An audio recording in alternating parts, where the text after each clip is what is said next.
Hello students, welcome back to my YouTube channel Being Confident. We were reading the chapter Nutrition in Plants of class 7th science book.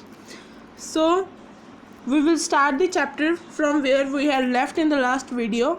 So हमने यहाँ तक पढ़ लिया था कि सेफ्रोट्रॉप्स क्या होते हैं. एक बार रिकॉल कर लेते हैं. सेफ्रोट्रॉप्स वो होते हैं जो कि डेड और डिकेइंग मैटर पे डिपेंड रहते हैं और सेफ्रोट्रॉपिक न्यूट्रिशन भी वही होता है. मतलब जो न्यूट्रिशन वो डेड और डिकेइंग मैटर पे डिपेंड होकर ले रहे हैं उसे हम बोलते हैं सेफ्रोट्रॉपिक न्यूट्रिशन. और ये याद ज़्यादातर किस पे ग्रो करती है, ये किसकी वजह से होती है, इसकी एग्ज़ाम्पल क्या है. एग्ज़ाम्पल बोल सकते हैं फंगी इसकी एग्ज़ाम्पल है जो कि ग्रो करती है पिकल्स, अचार पे, लेदर, क्लोथ्स और अदर आर्टिकल्स जो हम हॉट वेदर में रख देते हैं, हॉट या फिर ह्यूमिड वेदर में. सो आज हमें पढ़ना है सम ऑर्गेनिज्म से. सम कुछ मतलब कि ऑर्गेनिजम्स हैं जो कि साथ में रहते हैं और शेयर करते हैं अपना शेल्टर और न्यूट्रिएंट्स. क्या क्या शेयर करते हैं? Shelter and nutrients. और उन्हें हम बोलते हैं, इस रिलेशनशिप को हम बोलते हैं सिम्बायोसिस. ये रहा आपका. या फिर हम इसे बोलते हैं सिम्बायोटिक रिलेशनशिप. दोनों ही सही होंगे. जो ऑर्गेनिज्म साथ में रहते हैं, अपना शेल्टर और न्यूट्रिएंट्स शेयर करते हैं, उन्हें हम बोलते हैं सिम्बायोसिस या फिर सिम्बायोटिक रिलेशनशिप. फॉर एग्ज़ाम्पल जो फंगी होती है वो रूट्स में रहती है ट्रीज़ की या फिर प्लांट्स की. जो प्लांट्स हैं वो क्या प्रोवाइड करती है? न्यूट्रिएंट्स प्रोवाइड करते हैं फंगस को, और इन रिटर्न जो फंगस है वो उसे पानी और सर्टन अलग न्यूट्रिएंट्स प्रोवाइड करती है. इसे हम आगे डीप में पढ़ेंगे. इन ऑर्गेनिजम्स में क्या होता है? लिचन्स होते हैं. Chlorophyll containing partner which is an algae and a fungus live together. मतलब कि एक क्लोरोफिल कंटेनिंग पार्टनर होता है जिसे हम बोलते हैं एल्गी. पहले भी बताया था एल्गी में क्या होती है? क्लोरोफिल, जो कि फोटोसिंथेसिस से अपना प्रोसेस फूड प्रिपेयर करती है उसे अपनाकर. सो क्लोरोफिल कंटेनिंग पार्टनर हो गया एल्गी और एक फंगस. मतलब फंगस और एल्गी ये दोनों इकट्ठे रहते हैं. जो फंगस है वो उसे शेल्टर, वाटर, मिनरल्स प्रोवाइड करता है. किसको? एल्गी को. और इन रिटर्न एल्गी क्या उसे देती है? उसे फूड प्रिपेयर करके देती है. किससे फूड प्रिपेयर करती है? Bye the process of photosynthesis के. एक बार रिपीट कर देती हूँ. जो क्लोरोफिल कंटेनिंग पार्टनर है उसे वो कौन सा है? एल्गी है. एल्गी और फंगस साथ में रहते हैं. एल्गी फंगस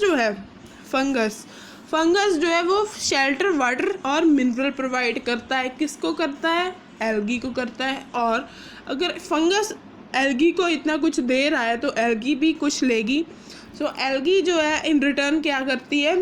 उसे फूड प्रोवाइड करती है क्योंकि वो by the process of photosynthesis food prepare करती है. सो नेक्स्ट आ गया हमारे पास how nutrients are replenished in the soil. Soil में न्यूट्रिएंट्स कैसे हम प्रोवाइड करते हैं. सो फर्स्ट ऑफ ऑल ये आपका पूरा कॉन्सेप्ट जो है विच इज़ वेरी इम्पॉर्टेंट. ये क्वेश्चन भी है आई थिंक, आपको एक बार देख लेते हैं. सो बाद में देख लेंगे. नेक्स्ट आ गया हमारे पास न्यूट्रिएंट्स सॉइल में हम कैसे. आपने मतलब कि हम अपने आसपास देखा ही होगा कि फार्मर्स जो हैं वो मिन्योर या फिर फर्टिलाइज़र फील्ड में डालते हैं या फिर गार्डनर जो है अपनी लॉन्स में या पॉट्स में डालते हैं कुछ ना कुछ. सो वो क्यों डालते हैं? जैसे कि हमने पढ़ा ही था, ये फिर से रिकॉल हो रहा है चैप्टर नहीं टॉपिक. जो प्लांट्स हैं वो ऑब्जर्व करते हैं mineral nutrients from the soil. So जो सॉइल में उनकी अमाउंट जो है वो कम हो जाती है, फर्टिलाइज़र और मन्योर्स जो हैं उनमें क्या होता है, न्यूट्रिएंट्स होते हैं, जैसे कि नाइट्रोजन, पोटाशियम एंड फास्फोरस। ये रहा आपको दिया हुआ है कि कौन कौन से होते हैं, नाइट्रोजन, पोटाशियम एंड फास्फोरस। और हमने ये भी पढ़ा था कि जो ये न्यूट्रिएंट्स हैं ये हम बाद में देखते हैं, पहले ये पढ़ लेते हैं। सो एक बार ये समझ लो, फिर मैं आपको मेन बता दूंगी कि ये जो न्यूट्रिएंट्स है वो टाइम टू टाइम हमें डालने पड़ते हैं, और इससे क्या होता है कि प्लांट्स जो हैं ग्रो होते हैं, हेल्दी ग्रो होते हैं, और उसमें न्यूट्रिएंट्स की कमी भी नहीं होती। यूजुअली जो क्रॉप्स होते हैं उनमें उन्हें बहुत सारी नाइट्रोजन चाहिए होती है, किसके लिए, प्रोटीन्स बनाने के लिए। और जब हार्वेस्ट कर लेते हैं हम अपने क्रॉप को, तो जो सॉइल है वो डेफिशिएंट हो जाती है इन नाइट्रोजन। मतलब कि ये सारा प्रोसेस मैं आपको सिंपली समझा देती हूँ। जैसे हमारे पास प्लांट है, प्लांट पे अगर फार्मर जो है फर्टिलाइज़र या मैन्योर डालेगा तो वो रिच, मतलब कि जो फर्टिलाइज़र होता है वो रिच इन नाइट्रोजन, फास्फोरस या फिर पोटाशियम होता है। अगर वो डालेगा तो उसमें कोई कमी नहीं होगी, प्रोटीन्स बन जाएंगे, और जो हमारा क्रॉप ग्रो होगा वो हेल्दी होगा। और जो नाइट्रोजन गैस है, हमने ये पढ़ा था कि जो नाइट्रोजन गैस है वो 71% हमारे एटमॉस्फेयर में गैस के रूप में प्रेजेंट है, और प्लांट्स जो हैं उन्हें वैसे के वैसे यूज़ नहीं कर सकते, गैसियस फॉर्म में उसे यूज़ नहीं कर सकते। वो क्या करते हैं, उसे सॉल्युबल फॉर्म में यूज़ करते हैं। जो हम बैक्टीरियम होता है, राइजोबियम जो कि एटमॉस्फेयर में एटमॉस्फेरिक नाइट्रोजन है उसे कन्वर्ट कर देता है सॉल्युबल फॉर्म में उसे कन्वर्ट कर देता है। और क्या करता है, पर जो राइजोबियम है उसके पास मतलब कि वो खुद अपना फूड नहीं बना पाता, सो उसे उसकी रूट्स में रहना पड़ता है। ग्राम, पीस, मूंग, बीन्स या अदर लेज्यूम्स एंड वो उनमें रहता है और उन्हें नाइट्रोजन प्रोवाइड करता है। कैसे प्रोवाइड करता है, एटमॉस्फेरिक नाइट्रोजन को किस में बदल कर, सॉल्युबल फॉर्म में बदल कर। सो मोस्ट जो पल्सेस होती हैं हमारी वो लेजुमिनियस प्लांट से ही बनती हैं।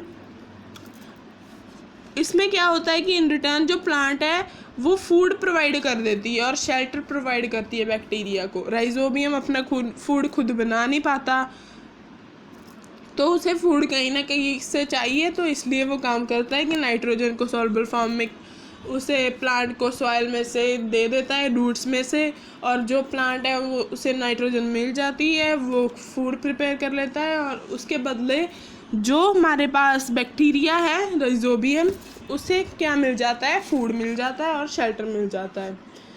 ये किसकी एग्जांपल है, हमारे पास सिम्बायोटिक रिलेशनशिप की एग्जांपल है। मतलब कि या फिर सिम्बायोसिस का प्रोसेस है यहाँ पे, रिलेशनशिप। सो इस चैप्टर में हमने क्या पढ़ा है अब कि जो मोस्ट ऑफ द प्लांट्स हैं वो ऑटोट्रॉफ्स होते हैं। कुछ प्लांट्स जो हैं वो अदर मोड्स मतलब कि दूसरे मोड को अपना लेते हैं, जैसे कि पैरासिटिक या फिर सेफ्रोट्रॉफिक, और दूसरे ऑर्गेनिज्म से अपना न्यूट्रिशन ले लेते हैं। तो ये भी पढ़ा है कि एनिमल्स जो हैं वो हेटेरोट्रॉफ्स की कैटेगरी में आते हैं, क्योंकि वो डिपेंडेंट होते हैं प्लांट्स पे या फिर अदर एनिमल्स से फूड पर। So can we say that the insectivorous plants are partial heterotrophs. तो उन्होंने एक लास्ट में क्वेश्चन पूछा है कि हम कह सकते हैं कि जो इंसेक्टिवोरियस प्लांट्स हैं वो थोड़े से हेटेरोट्रॉफ्स भी होते हैं। यस, हम बोल सकते हैं इंसेक्टिवोरियस पार्शियल हेटेरोट्रॉफ्स होते हैं, बिकॉज क्योंकि वो अगर उन पे कोई इंसेक्ट आके बैठता है तो वो उसे खा लेते हैं। इससे क्या शो हो रहा है कि वो डिपेंडेंट हैं इंसेक्ट्स पे डिपेंडेंट है। तो जब कोई चीज़ किसी पे डिपेंड होती है, खुद अपना काम खुद नहीं करती, तो उसे हम बोलते हैं हेटरोट्रॉफ्स। सो इसका आंसर होगा yes, we can say that insectivorous plants are partial heterotrophs because they are dependent on the insects and don't prepare their food. So ये था हमारा चैप्टर। अगर आपको कोई डाउट हो तो आप कमेंट बॉक्स में पूछ सकते हो, और अगर आप किसी और टॉपिक पे वीडियो चाहते हो तो वो कमेंट कर सकते हो, मैं उस पर ज़रूर वीडियो बनाऊंगी। So thank you. If you like the video, please like the video and subscribe my channel. Thank you.